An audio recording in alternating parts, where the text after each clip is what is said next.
Hello everyone and welcome back to the final segment of the day here on the GSMC Fantasy Sports Podcast. And as always, we conclude today's Wednesday edition with our weekly Shadow Report, or actually with the final segment of the week, as we're taking a little bit of a Thanksgiving hiatus. And I wanted to get this one in because it's one of my favorite segments, one of your favorite segments as well. It is the key wide receiver cornerback matchups that will define the fantasy football weekend. And this time, it feels like these matchups are getting ever more clear.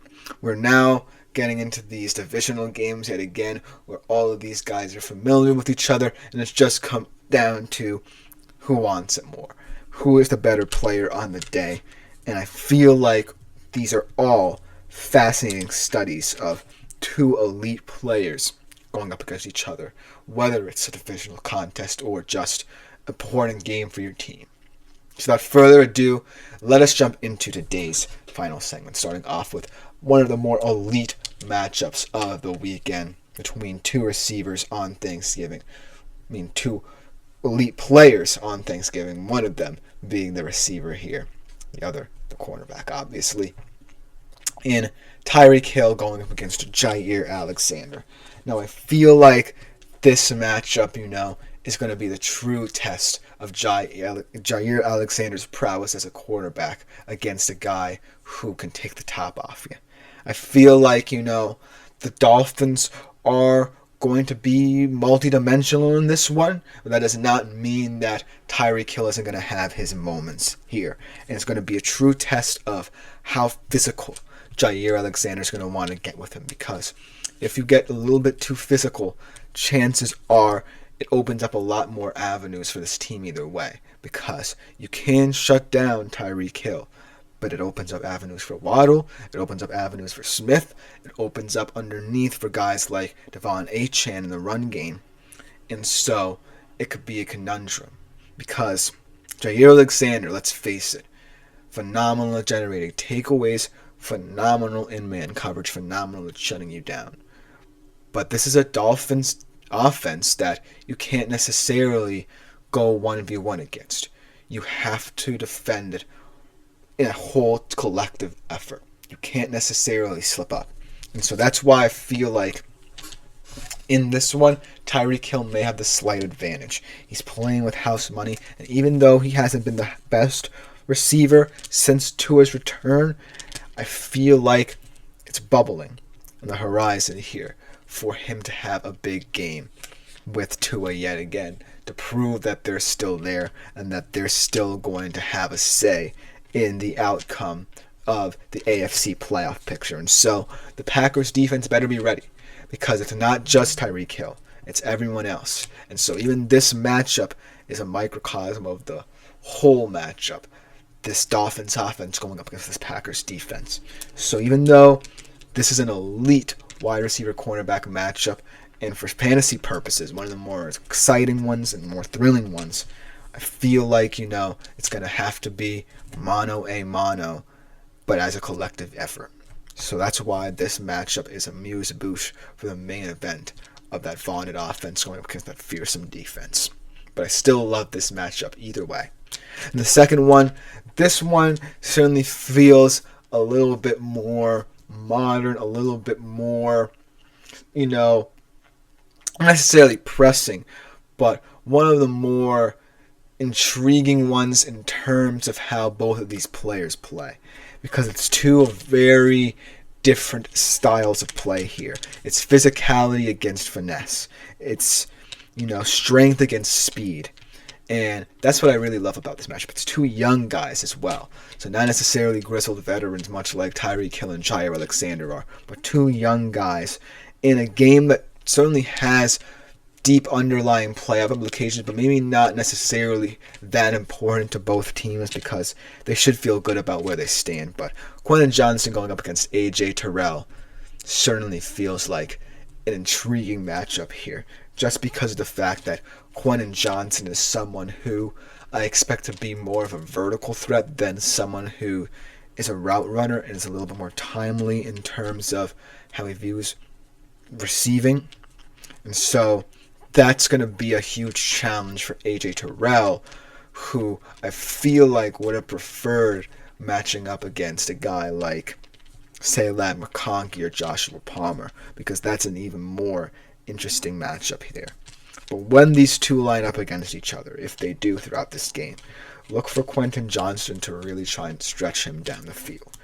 And I feel like, AJ Terrell is more meant for short yardage situations where he can get more physical with you.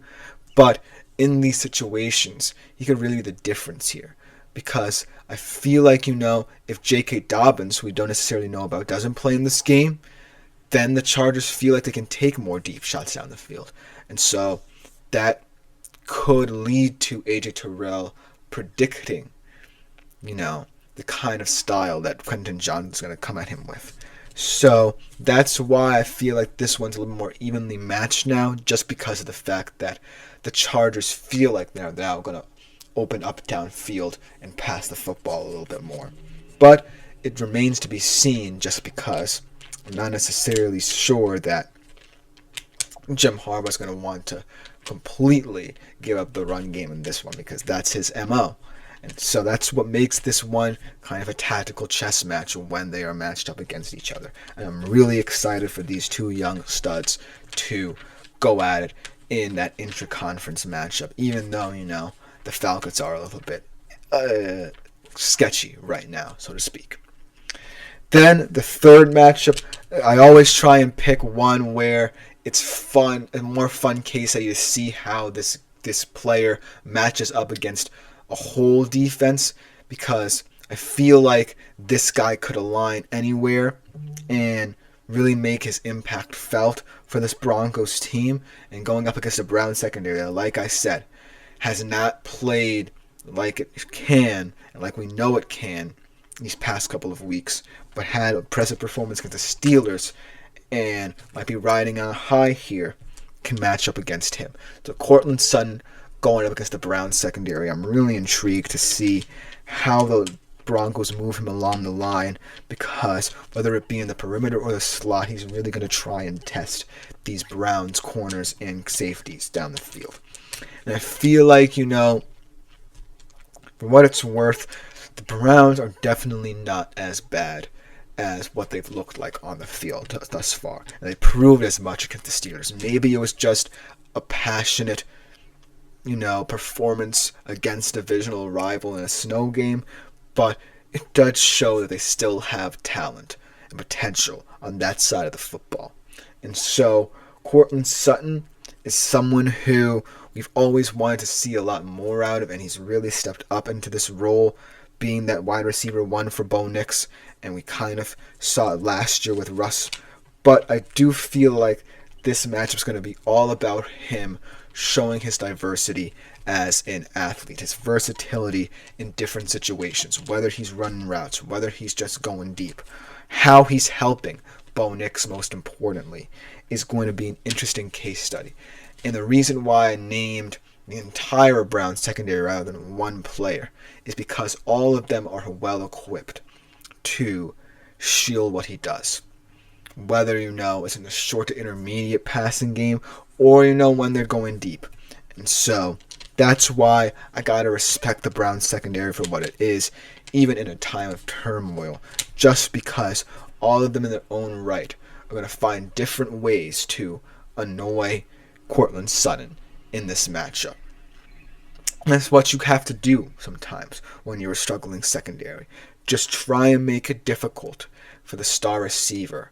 And even if the rest of your defense is struggling, as Tactile says, Browns are going to be an annoying opponent, and I completely agree with you. That's why this matchup is so intriguing to me, not just at a wide receiver corner man-to-man matchup, but how this Broncos offense and wide receivers especially match up against all of these talented Browns corners. It's going to be a matter of, if you can stop one guy, right, who's to say you can't go out and stop all the rest? And Cortland Sutton's going to be the guy that's going to be the focal point of this Browns defensive game plan here. Stopping him could be a key to at least slowing down a part of this vaunted Denver Broncos offense, or what is becoming of the vaunted Denver Broncos offense. So look for this to be a difficult matchup for Courtland Sutton and potentially the rest of the Broncos wide receivers here, because the Browns are going to want to play spoiler there in the AFC, and they definitely have the talent to do so. And now our final matchup of the day here.